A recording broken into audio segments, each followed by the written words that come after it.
बहुत समय पहले की बात है। हिमालय पर्वतराज की सुंदर, सौम्य और धर्मपरायण पुत्री पार्वती बचपन से ही भगवान शिव की कथा सुनकर बड़ी हुई थी। शिव जी का वैराग्य, तप और साधुता उन्हें बहुत आकर्षित करती थी। उन्होंने बाल्यावस्था में ही यह संकल्प ले लिया था कि वे जीवन भर शिव जी को ही अपने पति के रूप में चाहेंगे। एक दिन अपने महल के उपवन में बैठी पार्वती ने एक शिव प्रतिमा के सामने हाथ जोड़कर कहा, हे महादेव, मैं आपको ही अपना पति मान चुकी हूं। जब तक आप मुझे स्वीकार नहीं करेंगे तब तक विवाह नहीं करूंगी। उनके नेत्रों में भक्ति थी और मन में अडिग विश्वास। समय बीता, पार्वती सयानी हुई। उनके पिता हिमालय राज उनकी चिंता में डूबे रहते। एक दिन भगवान विष्णु ने हिमालय से पार्वती के विवाह का प्रस्ताव भेजा। यह सुनते ही राजमहल में हर्ष की लहर दौड़ गई, लेकिन पार्वती के लिए यह दुख का दिन था। उनका मन पहले ही भगवान शिव को समर्पित था।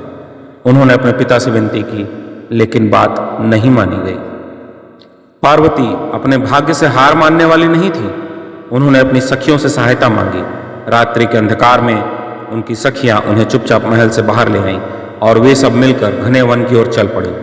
इसी कारण इस व्रत को हरितालिका नाम मिला। हर अर्थात हरण करना, तालिका यानी सखी। वन में एक नदी के किनारे पार्वती ने घना वनवास चुना। वहां उन्होंने भाद्रपद मास की शुक्ल पक्ष की तृतीया तिथि को निराहार व्रत रखा। उन्होंने रेत से एक सुंदर शिवलिंग बनाया, उसे दिन रात पूजा की। कड़ी तपस्या, भक्ति और प्रेम रस में डूबी पार्वती की साधना अत्यंत कठिन थी, परंतु उनका मन अडिग था। पार्वती की भक्ति से प्रसन्न होकर एक रात भगवान शिव स्वयं प्रकट हुए। उनकी आंखों से आंसू छलक पड़े। उन्होंने कहा, हे देवी, तुम्हारे प्रेम, तप और भक्ति ने मुझे विवश कर दिया। आज से तुम मेरी अर्धांगिनी हो। पार्वती की वर्षों की तपस्या पूर्ण हुई।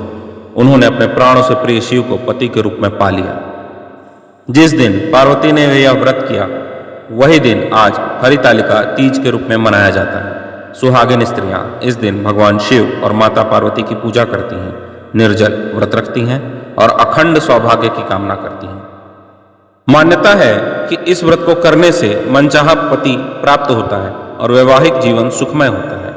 हरितालिका तीज केवल एक व्रत नहीं, बल्कि स्त्री के अडिग प्रेम, त्याग और शक्ति का प्रतीक है।